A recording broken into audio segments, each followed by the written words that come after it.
Guys, നമ്മുടെ നിയമം ഇപ്പം എന്തൊരു ഫാസ്റ്റാണല്ലേ, ഇതൊന്ന് കണ്ടു നോക്ക്.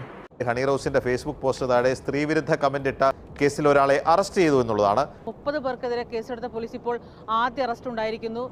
എന്താണെങ്കിലും കാര്യങ്ങളൊക്കെ മനസ്സിലായി കാണുമല്ലോ. ഇപ്പം നമ്മൾ കേരളക്കര മൊത്തത്തിൽ ഏറ്റെടുത്തേക്കുന്ന ഒരു വലിയ ന്യൂസാണത്. പക്ഷേ എനിക്കിവിടെ ബോച്ചയെ പറ്റിയോ അതല്ല ഹണി റോസിനെ പറ്റിയോ ഒന്നുമല്ല സംസാരിക്കാനുള്ളത്.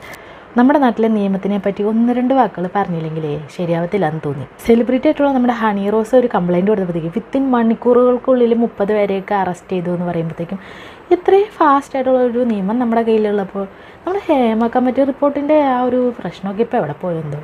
അതിൻ്റെ പേരിലൊരു കംപ്ലയിൻറ്റും കണ്ടില്ല, ആരെയും അറസ്റ്റ് ചെയ്യണേയും കണ്ടില്ല. അതൊന്നും പോരാഞ്ഞിട്ട് വർഷങ്ങളായിട്ട് തെളിയിക്കപ്പെടാതെ കിടക്കുന്ന എന്തോരം കേസുകൾ നമ്മുടെ നാട്ടിലുണ്ട്. ഇതൊന്നും ആർക്കും വേണ്ട. ഇപ്പോൾ ഒരു സെലിബ്രിറ്റി വന്ന് പറഞ്ഞപ്പോഴത്തേക്കും എന്തൊരു ഫാസ്റ്റാണ്. നിങ്ങളതിനൊന്ന് ചിന്തിച്ച് നോക്ക്. ഇവിടെ ഇപ്പോൾ എന്താ നടക്കാൻ പോകുന്നത് ക്ലിയർ ആണല്ലോ. നമ്മുടെ ബോച്ച എന്താണെങ്കിലും കേസിൽ നിന്ന് ഊരി വരും. പിന്നെ നമ്മുടെ ഹണി റോസ് കുറച്ചുകൂടെ സെലിബ്രിറ്റി സ്റ്റാറ്റസിലേക്ക് പോകും.